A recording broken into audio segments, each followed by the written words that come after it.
This year has seen some really major shifts and changes in terms of e-commerce, in terms of digital marketing, and it's made it harder than ever to drive traffic to your website and generate consistent, predictable sales. Those two challenges have become universal. Everyone is struggling with it. So, as we hurtle towards the end of 2024, but with the biggest peak sales moments still yet to come, I really wanted to spend a little bit of time sharing what's currently working in e-commerce marketing so that you can focus on the right strategies and hopefully capitalize on the increased consumer demand about to come your way. Today on the show, I'm joined by one of my team, e-commerce strategist Narelle Spencer, and we discuss the underlying factors that are really impacting your traffic and sales right now and share what is working and what isn't when it comes to marketing and advertising. So if you want to close out the year on a high, I reckon this conversation is a must listen. So, welcome back to the show, Narelle. You have been on the show a few times, but maybe some listeners don't know who you are. So, do you want to introduce yourself real quick? Hey, Kath. So I've been with Productpreneur for probably 5 years, I feel like now, but I'm not 100% sure. Don't look into that. Just feels like a while. I'm Um, reckon it's about that, yeah. uh, Kind of my key roles is project management of our clients, our agency clients, but I also do a lot with website builds, and just overseeing a lot of SEO and things like that as well. Yeah, and helping to in the coaching side of things, coaching some of our clients, helping them with their growth strategies, which is pretty cool. And so I just really wanted to get on this show together and have a bit of a chat about what we're both seeing is there's been a bunch of challenges going on and changes going on in the e-commerce and digital marketing world this year, probably particularly the last 6 months. And we work with different clients. So, what are we noticing are the biggest challenges? What are, the impacts of the changes that have been happening in this industry? What are clients doing that maybe is working or not working? Mhm. And what do we need to be doing? What are we focusing on, I guess, as we head into the busiest few weeks of the year? We're all going to be twitching a little bit in the next month. Yeah. Stress overload. So I did a bit of a poll in our Facebook group a week or so ago, just asking what their biggest challenge is at the moment when it comes to trying to, run and grow their e-commerce business. And it's I feel like it's still fairly similar, but very definitely it was getting consistent and predictable sales. So maybe 2 years ago, people just were really wanting to grow their sales, but now it's just like I want to have predictability and consistency. So that's number one struggle. And then number two is just getting traffic Yeah. is getting harder and harder, which I'm sure you would agree. Yes, definitely. Both from a paid and organic sense. Yes, that's Yeah. tricky. And there's a few underlying reasons for this, and I really wanted to say just on at the outset, it's actually not the economy. I mean, I know it's been a tough couple of years with cost of living and inflation and interest rates going up, and really hard to you know I guess just keep the demand going for customers because of all of that. But that's not the case right now. Like sales have grown across the board for nearly 5% year on year. And I think you Yeah. had some stats from this time last. Last year, definitely like an interesting stat from last year. Like, obviously, as we're coming up into this Black Friday period, the economy was very similar, where it felt like that there was high inflation, consumer spending was down, and it was at that time like people were holding on to their pennies. But what they saw after Black Friday was there was actually a 22% increase in sales year on year from Black Friday 2022 to 2023. So it did really show that consumers still had their money. They were just waiting for this buying period. So, we probably do need to think about that, now as a strategy to make sure that we've got that in place Hmm. so that you can get the customers spending during Black Friday and that Christmas period. People will still spend, even though it does feel tight at the moment for many consumers. Yeah. Um, I don't know. Did you read the Australia Post State of the E-commerce Industry report? Came out not that long ago. Yeah. But they had a stat in there, and I think they've actually reported on it a couple of quarters in a row now. But statistically, it's showing that consumers now are spending more frequently. They may not be spending quite as much per order, but spending more frequently. And I feel like that happened in particular in the fourth quarter last year, but I'm expecting it's going to happen between now and the end of the year as well. It's like people don't just run one sale and expect that that's it. People are going to buy multiple times. So that's a I good totally agree with that. I mean, and that's part of our strategy, with our clients is that, we aren't just focusing on that Black Friday or Christmas, whatever, their main promotion is. It's trying to lead people into there with mini promotions or, during these promotions as well, promotions within promotions so that people can buy more than once. I guess it's silly to think that customers will just come to you once. If you've got that loyal customer base, they know you, they trust you already, you've already done all the hard work, they are your cheapest customers. Yeah. So Or even if you do win one customer next week, they might come back, or they probably will come back in the next because they've tried you. Yeah, exactly right. So Well, yeah. let's back up a bit though. Like, what are some of the underlying factors? I mean, if it's not the economy, let's start with organic traffic because Google did a big update. You know more about this than I do, probably.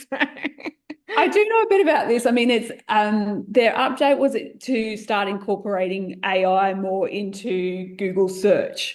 Yeah. So basically, what you're starting to see now, I don't know if people have seen this. I've seen it quite a bit. When I'm looking around, you type something in, and the answer to your question is on the screen already. And what it's doing is pulling in bits and pieces of relevant information. Sometimes it puts it together so the actual answer is written by the AI and you don't need to move away. Sometimes they're actually just pulling in quite a slab of a website. But again, it's presented in a way that you're getting the information on page and you don't have to move away from Google search. So certainly that's impacting websites when it comes to that organic reach now, because what we used to have is just a little snippet and quite a few pieces of websites, with a title and a little bit of some description so that you can make the decision of which website you're going to go through to find out more information about. Well, now Google wants to keep you on there to make it better for you as someone who's searching. So I understand why they're doing it. It feeds into their platform and what their platform's for. But from an e-commerce or any website perspective, it's making it really hard to get people through. It really does. And I read that nearly two-thirds of Google searches now don't result in a click outside of Google. And of those that do, only, I think a further 30% are going to other Google-owned properties like YouTube. So it definitely makes it harder to get traffic. But the other thing I read just the other day was that Google have a partnership now with Reddit. And so when you see a lot of these snippets, it's actually from these Reddit threads. So they've got, I guess for generative AI, they need to have access to a lot of natural language. So that's like, man, I'm not sure that that's like super accurate information. And I guess that this is the thing at the end of the day, any of this sort of AI technology, it is just pulling from information that's on the website and not on the internet. And not everything on the internet is true. No. So you really need to be careful. Yeah. So, being able to get organic search traffic is harder over the last 6 months. And, I guess the upshot of that, like we all still need to get traffic. So that's probably forced a lot of businesses onto the paid advertising channels a bit more. Great if you're Google and Meta, I guess. But those two platforms have also rolled out, updates and changes. I don't know, I spend more time in Meta than other channels, but, their Advantage Plus AI technology, that's really changed the way ads work. But then, of course, ads costs have gone up. I mean, what are you noticing I on mean, I other? guess that they are definitely, both platforms are trying to move users to their AI campaigns, like the what you're talking about there, the Advantage Plus or the PMax has been around for Google for a lot longer. And gives them all of the control over, well, I shouldn't say all of it, but it's large parts of the campaign are driven by them and the audience and who the audience is actually reaching and things like that, the ads actually reaching, sorry. So, I mean, you got like, it's a hard one because, when Advantage Plus first came out as well, we were all kind of like, well, let's try this. But it was almost like they rolled out this beta version of it anyway. And it felt like, we were all being taken for a bit of a ride for a little bit. I Yeah. mean, this technology is always going to get better. And I think that for our clients, it's been like we've just had to test and Mm. see and still keep our other campaigns running beside it just to make sure that we have that test against each other. Mm. Sometimes we see the newer structure of ads perform better, and then other times we see that old structure work better, and it flips around a lot. So it's Yeah. not like we've been able to sit there and go, well, yep, across the board, everyone is using Advantage Plus or everyone Yeah. is using a conversion campaign. So yeah, it's been interesting. Yeah, it has been interesting. And, I guess all the platforms have reduced ability to track and report on all of the metrics and the data because of, other privacy updates and blah, blah, blah, which, has been a bit of a bee in our bonnet for a few years now. But, I guess in the past, like if we think back 4 years ago, you could pretty much just bank on that return on ad spend column, that ROAS column to go, yep, I know I'm making a profit now and I can scale all good.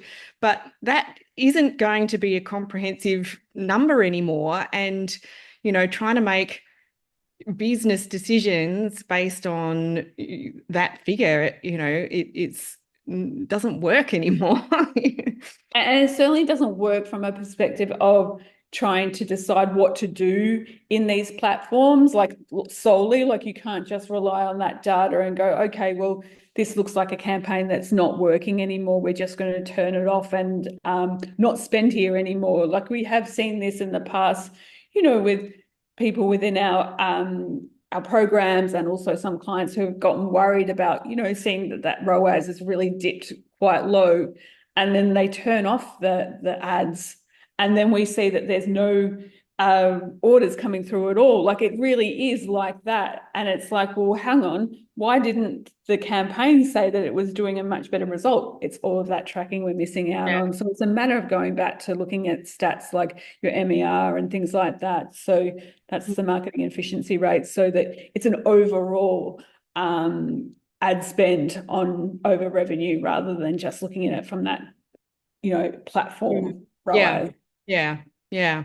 And yeah, making sure we keep an eye on how many new customers we're getting in the door and not just spending ad money on all our existing audience.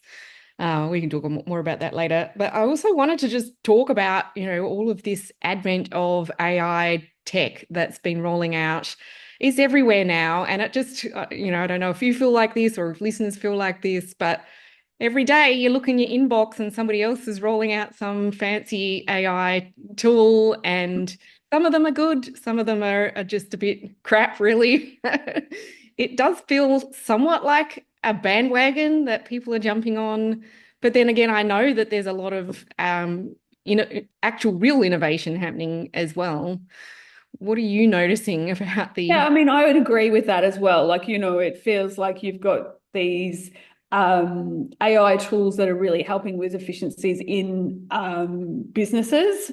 Certainly you can use things like ChatGPT to help you prompt, blog posts and things like that. I would never recommend anyone go in there and ask it to write a blog post and you just post that up on your website. One, certainly we're not even sure if that information is 100% true. And secondly, like we need to be writing for our consumers and not just like robot to robot. And that's how a lot of it feels. There's no authenticity around or within any of that sort of content that's coming out. It's just Mm. spurting out lots of information. Yeah, that's So I good. mean, I think it's good from that point of view where you can kind of get some starting points. Yeah. Um, it can certainly help you understand even metrics better. Like I've seen some really great tools with spreadsheeting and things like that. So it's always good to know your data, and especially where we're in this age where we can't get a lot of that tracking and reporting. You kind of do need to be pulling in bigger and better spreadsheets. And sometimes, these AI tools can help with that. Yeah, yeah, yeah.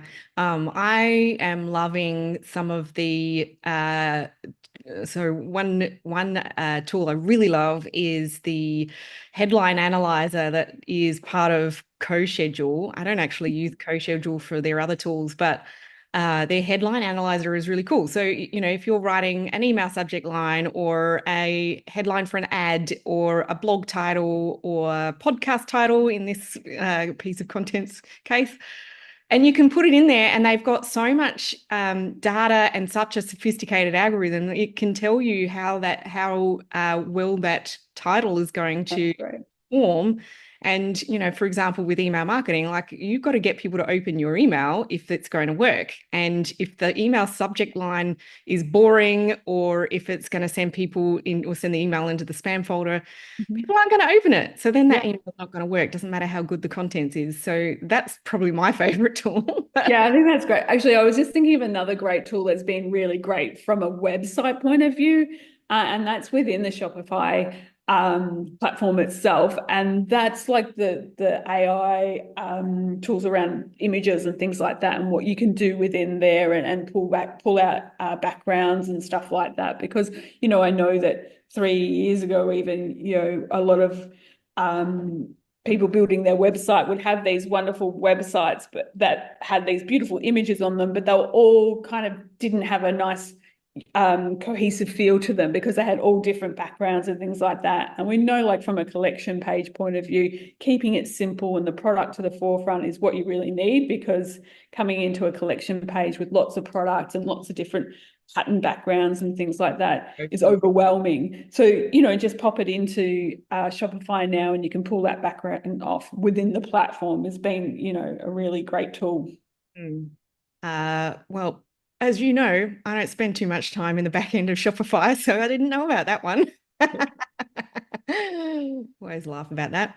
Any other cool uses for technology or AI developments? I mean, we've been playing around a little bit with some of the Klaviyo stuff. There's a bit more in there with split testing and testing send times and a few other bits and pieces. I mean, I just love all of the tools that where you can just type into them and tell them what you want, and it spits out, well, is this what you're wanting? I mean, Klaviyo is another example of that, of trying to create a segment. And, sometimes when you're going through that segment tool of trying to work out the rules to Yeah. get the right people, you feel like you're doing the right thing. And And then usually there's it's an and or zero an or people. problem. Yeah, true. And you just type it in, and then it spits out, is this what you're wanting? And then obviously you get an opportunity to preview some of the people from in that segment, and you can work out whether it's worked that out correctly or not. So I mean, I love that. Like, just saves so much time. Yeah. And there's lots of tools to even build flows and emails now in Klaviyo, just using AI tools. So for business owners who are just working in their business themselves, it's making it quicker for them to do things. Yeah, yeah, yeah, yeah. I guess the caution there too though is like we need to make sure that the content that we're sharing is actually engaging and good quality. And I keep thinking about, I mean, you and I are about the same age, like when we were young adults, not that we're old adults now, but when we were younger, magazines started using Photoshop a lot. And then I Oh, guess yes. Instagram came out and there were all these filters and everything was just too perfect. And it kind of, it almost feels a little bit like you're being gaslighted because it's like, you're looking at all of this imagery and then feeling terrible about yourself. But I feel like to an extent, there's a bit of risk with all of this AI produced content that our audience is going to become really distrustful at it not being real. And, you know, we as business owners, like we've got to find the balance between efficiency, but also still being, you know, original and authentic and really publishing stuff that our, you know, it builds a relationship with our audience that's genuine so that they want to buy from us and try our stuff. Oh, I kind of think that this is happening already. I mean, it was certainly we see with meta ads, you know, the higher performing ads at the moment are the ones that are more organic reels, you know, Yeah. where, you know, whether it be the brand owner, even just talking about a promotion, like it's nothing like there's nothing amazing about that when you're talking face to camera, like, you know, but it's what's working. And I think it's just because it's that authenticity, because there've been a lot of this AI created ads or, you know, just content in general, fun to begin with. But you're right. Do we trust it anymore? Not really. So, you know, we go back to what we know and trust. So, yeah, I think that it's important for people, to brand owners, to realize that, you know, just being in front of the camera is going to help their website, their sales, and their ads. Yeah. Now that you've touched on that and you know, thinking about the kind of content that is actually working, I just wanted to go back to the organic search changes and because we know that there's been an increase in brand search terms. I mean, you know, for e-commerce websites, obviously I'm talking about that specifically, but if we're trying to get organic search traffic to our website, the trend is definitely towards the the brand search terms. Yeah. So, you know, being able to increase the brand discovery and the, you know, get more brand visibility in our potential audience base is incredibly important. So that kind of content, whether it's the brand owner, but probably, you know, all the user generated content as well, that is, there's more of an onus on us to be working on that. Yeah, and I guess it feels harder for a lot of brands to do that because it's not, sometimes it just doesn't come natural to them to be in front of the camera, or even, you know, trying to get out there to brand ambassadors or influencers to try and get them to talk about their product. But I think it really is an important part. And, you know, rather than sometimes trying to find that easy solution with AI, thinking, well, I've got the job done, it will be important to actually go back to that and be like, okay, I've just got to do it. And I think that, I mean, you know, I'm there pushing you in your brand to do more of that. And I'm hoping it's getting easier for you. Well, I was just going to say, like, I mean, these days, I guess I talk enough on camera that I don't feel too shy about it. For listeners who don't know me, I am an introvert. Like, it's not something that, you know, originally came naturally to me by any stretch. But even now, I do find it really hard to just turn the camera on and just riff. So I ended up downloading an app. I think it's called Teleprompter Pro or something like that. But it's basically you can film yourself, but it's got um, it's like a teleprompter, you know, like a newsreader. Right. So, Newsreader. you know, I'm not reading it word for word, but at least it's there and I don't sort of stand there looking like some kind of stunned mullet. Yeah. Like, what was I going to say again? I don't remember. And so that's been helpful for me. I did have a great video and phone holder stand thing for content creation. And then my kids bloody smashed it on the weekend. So excuse my French. So now I have to get a new one. Anyway, but that's It'll be helpful. like this now. You have to hold it I'll in your try, place. try and hold it still. Yeah. Like my mum trying to be a bit wobbly. Um, I wanted to mention a couple of our clients who I think do a great job with different methods of getting and producing content. I mean, you work with really closely with You by Kate, who is a fantastic jewelry brand, and they do an amazing job with their content. It's so Their entertaining. content is amazing. Like it really is just genuine. And they are like they have a store as well. So they have the opportunity to just be in store sometimes and just be showcasing some of the products in store. But what actually works better for them is that it's their personalities behind the brand. You know, you've got Kate, who's the owner, and you've got Lulu, who's the daughter, and she works within the business. And you've also got Adam, who is Kate's husband, who works in the business as well. And amongst them, a big team of sales and I guess we call them craft as well. Yeah, artisans.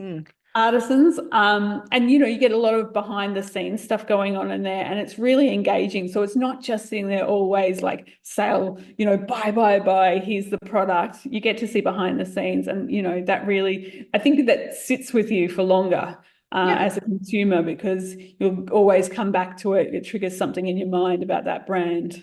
Yeah, they do. And I just love how they, they'll have the kernel of a story idea, and then they'll, create a video, and they're short. It's not like they're telling long stories on video at all. And it's half the time it's not always words either. It's just, but yeah, like it is really engaging, and like you And say, they have fun with it as well. That's what I love. yeah, they're kind of silly sometimes.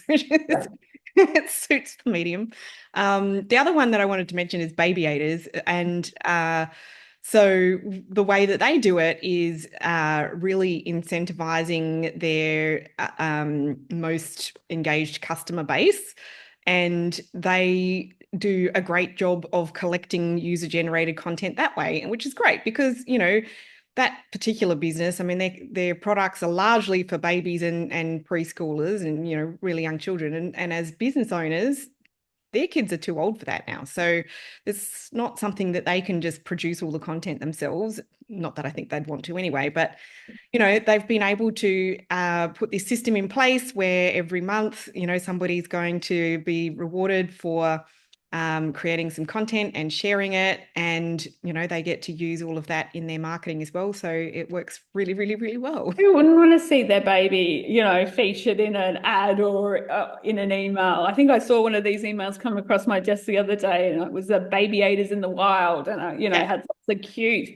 babies and kids in it, and it was really feel good when you open it. So I imagine as well, like not only from that perspective of it's selling the product, but it makes their audience feel great when they open it up to see all these happy kids. Yeah, warm and fuzzies. Actually, Outback Linen Co., who's one of our mastery clients, also does a really great job with her content. And that's a little bit of a mix of, owner or founder created content, and then also working with content creators as well, and using that video content not just on social media or in ads, but in emails and on the website as well, which I'm pretty sure Baby Aiders do too.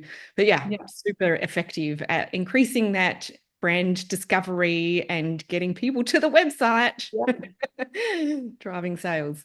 I guess that probably leads us to websites and what's going on Yeah, with what's going on websites. with the website? Yeah, well, I guess that, in terms of like what people are forgetting about is that you can have all this great content on your website as well. And that's that, user generated content or the videos.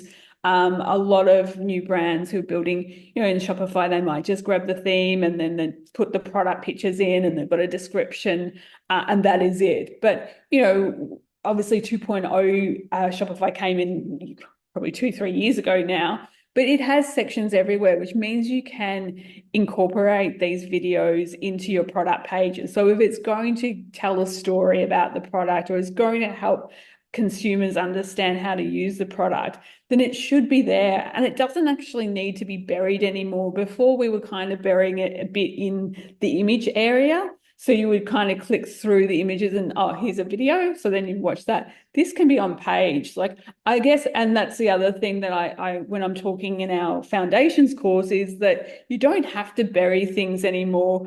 And you don't have to be worried about like the length of the page. There was probably a thing, years and years ago, like want to keep it tight and succinct. It's gone away from that. We want to make sure that we're addressing every kind of concern that we can. And stop that barrier to conversion. So if it means that someone needs to understand the returns policy, then we need to make sure the returns policy is on the product page. We don't really want to take them away from the product page. We want to keep them there. They've got the information there. If it means like when you have that sort of information, not everyone's going to need it. It's probably like that 20% of people want to see that, 80% don't. So you're better off keeping it into a drop down or something that's collapsible, so that then it doesn't feel so clunky and overwhelming. Yep. And these things again are just sections that are, within the theme of, well, most themes now. So, it's about going into the theme and actually having a look and seeing what sections you have available and incorporating that into your product page or your landing pages or your homepage. Like, you don't have to just be straight out of the box and have something that doesn't have all the information for people. Yeah, so good. I would say probably all of the clients that come into our coaching programs need to have do a fair bit of work on their websites to improve conversion rates. And yeah, I mean, product page, when you think about it, like they're either going to add to cart or they're not. And if they don't add to cart, then you're not going to get the purchase. So that page definitely is an important one for sure. But also, the other reason we want to work on this optimization is like, if we're relying a lot more on paid traffic, that's expensive. So we need to, convert as much of it as we can. You do a fair bit of work with things like bundles and other strategies to get the average order value up. Yeah, so I mean, when it comes to probably average order value, increasing that, you're probably going to start to rely heavily on apps. And I know that, apps can be an issue because they do slow down websites, but that, there is this, balancing act, especially for e-commerce. Like, we're not always going to have the fastest site out there because it's just not text on a page. You're going to have these elements of a app that's actually going to drive conversions for you, or, the average order value up. And it's really quite important to work out, what's going to help your website. I mean, don't start installing every single app that, is out there just because it's fun to have on there and it's a widget and it looks good. Does it add value to your business? Is it, increasing the average order value? Is it, increasing conversions? Yes, then keep it. And then, you can then make sure that, you're getting return on that app, because they cost money as well. So, and some great ones that we use, especially through promotions, when, you could be discounting, but, you want to try and increase that average order value, is Easy Gift. And that's where it will, and we use it for basically gifts with purchase, and it puts the gift already into the cart, because often, people want to do a gift with purchase, but there's nothing native in Shopify. So you have to get the customer to add that to cart, and then the discount applies at checkout. People just don't do that naturally. It's too much. Yeah. Yeah. It's too hard, So yeah. that app is great. But another one that we've just recently come across from I think it's from one of our foundation or mastery clients actually, was I think it's Monster Upsell. Sales, yeah. Yeah. And, it's actually incorporates that gift with purchase automatically, so that you wouldn't need two apps for that. But also it's got some great upselling. So as soon as you add something to cart, in the cart, it's showing you, hey, would you like this together with this? And you get a discount, or, you're X amount away from free shipping or a free product. Like, it's really great app for that upselling. And I think that as we're going into this period now with Christmas and Black Friday, where we will have a few more offers, and so we could be, dropping that average order value, upsell is quite important to try and get that back to where it was. Yeah, totally. Yeah. What about personalization? Because I do know that there's been a bit of a trend over recent years towards consumers appreciating more personalization. I guess we do a lot of segmentation in Klaviyo, and we use Klaviyo to help with that. But there's more we can do with the integration with Shopify as well now. I mean, in terms of like making the buying experience, like or retargeting, I think that's the most important part. Like, getting these segments of knowing what they've been buying and what they might buy next. And again, I think there's more and more AI tools to help you analyze all of this. So then you can create these segments where you could be like, so someone bought the Indigare Illumine serum. And so we know that their next step to purchase is the night recovery. Yeah. And so, that's a segment that we create, and then we create a flow, and, it's going out to people, and hopefully they're buying the two. That's right. Exactly. Yeah. Um, of course, I mean, we all love Klaviyo, but I love it also for really trying to increase that customer lifetime value. And, I definitely want to just get that in the mix. I mean, that's definitely something we teach all of our coaching clients, but we do it for our agency clients as well. What are you seeing working well on that side of things? I mean, it doesn't have to just be Klaviyo, but, increasing the value of customers so that we can be profitable at the end of the day. Well, I think it comes back to that, buying more often, Yeah. rather than, that perhaps that they've, their orders are of higher value. Like the upsells really help. But I think that certainly during this time, we want to see them coming back more often. And the way to do that is, to have these win back flows and things like that. So, we're prompting customers at a time where we think that they're ready to spend again, because you can kind of work that cycle out of your customer, and know when they might be ready again, and then go in with an offer at that point. And also, like, there's always going to be customers in your database that are, maybe a one-time purchase, and you will lose those. But there is that opportunity just to get them back, just, before you've lost them, with a really, good incentive, and then they're back in the mix again. And you might find that they buy from you again another couple of times. Is obviously anniversaries that you go through with customers. If they've been, that one that we're just trying out recently is that year. It's been, since when you first purchase with us. So we don't even care that, they might have purchased 10 times in between that. But, we make a big song and dance in an email about, hey, it's your anniversary, your 1 year anniversary with us. How amazing is your skin? Yes. Yeah, totally.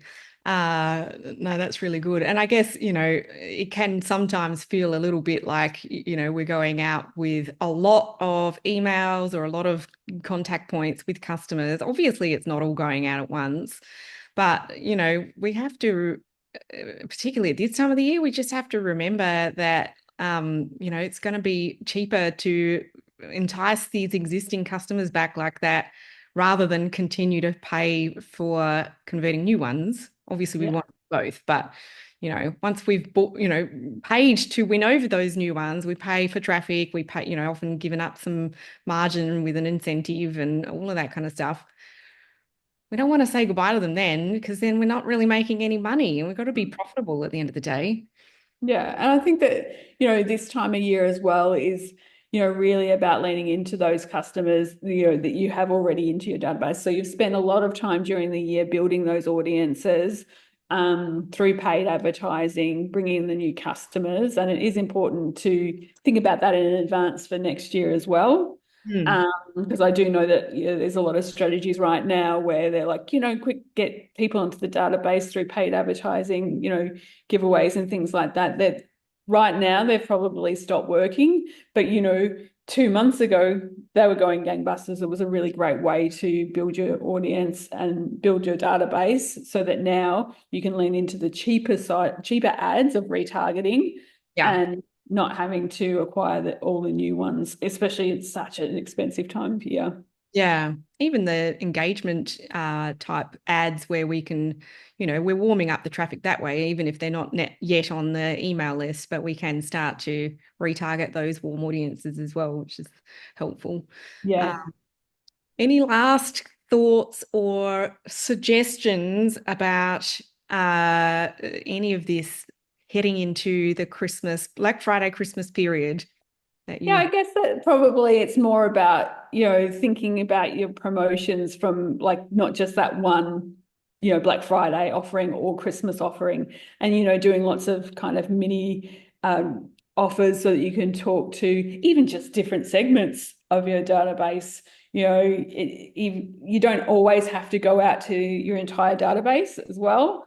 It could be that you do choose to 1 week just focus on people who actually haven't purchased in the last 6 months and really go after them, instead of like going blanket email to everyone. So yeah, mini promos and segmenting. Yeah. So we're trying to really get people over the line if they haven't bought yet, and we're just trying to encourage those numerous repeat purchases throughout the rest of the year. And I love that you mentioned, really focusing on the promotional calendar and, leaning into the warm audiences as well. So lots of opportunity there. And, realistically, there is a massive opportunity that's coming ahead for e-commerce. It is the biggest sales period for the year. So for all the listeners, you really do have a big opportunity to bank some serious cash between now and the end of the year. And that's what's going to set everyone up for the new year. So, I don't want anyone to feel like at this point in the year it's too late to really do anything, because it's definitely not the case. And what you do between now and the end of the year is really going to put you in, a better or worse position for 2025. Unless you're a back to school brand, January and February, well, February in particular, typically a bit slower. So Yeah. what you do now is going to definitely set you up for the new year. I guess I just want to say one more thing. Sorry, Kath, it just made me think of something. And it's probably as well, it's just, while it's easy to watch what everyone else is doing and trying to mimic what they're doing, run your own race. See what's going to be profitable for you. Somebody doing a 60% off because they actually just want to clear the stock and they know that we're just clearing out wait to make way for next year's new stock is not the right thing for you if that's not what your objective is. If you want to be profitable, you need to check, all your discounting is actually going to work for you and your promotions are going to, sit with your customers well, Yeah. they buy into it. Fantastic comment to round out our conversation, really focusing on profitability as well as, what is working in marketing to grow your business. So hope you listeners enjoyed our little convo today, what's been changing, what's challenging, what to do now. And I'm just going to do a little plug for next week. I am actually running my final workshop for the year. So it is going to be on Friday, the 8th of November. I think it's it's next Friday anyway. And it's all about how to plan your Christmas campaign. So Christmas for e-commerce starts now. So if you haven't organized yours yet, and you really want to make sure you can maximize your opportunities for the rest of the year, then jump on with me and join in the workshop. It's free. We'll put the link in the show notes for this episode so you can sign up. That's it for today, though. Thanks for jumping on with me, Narelle. My pleasure. Thanks, Cash. Thanks for having me.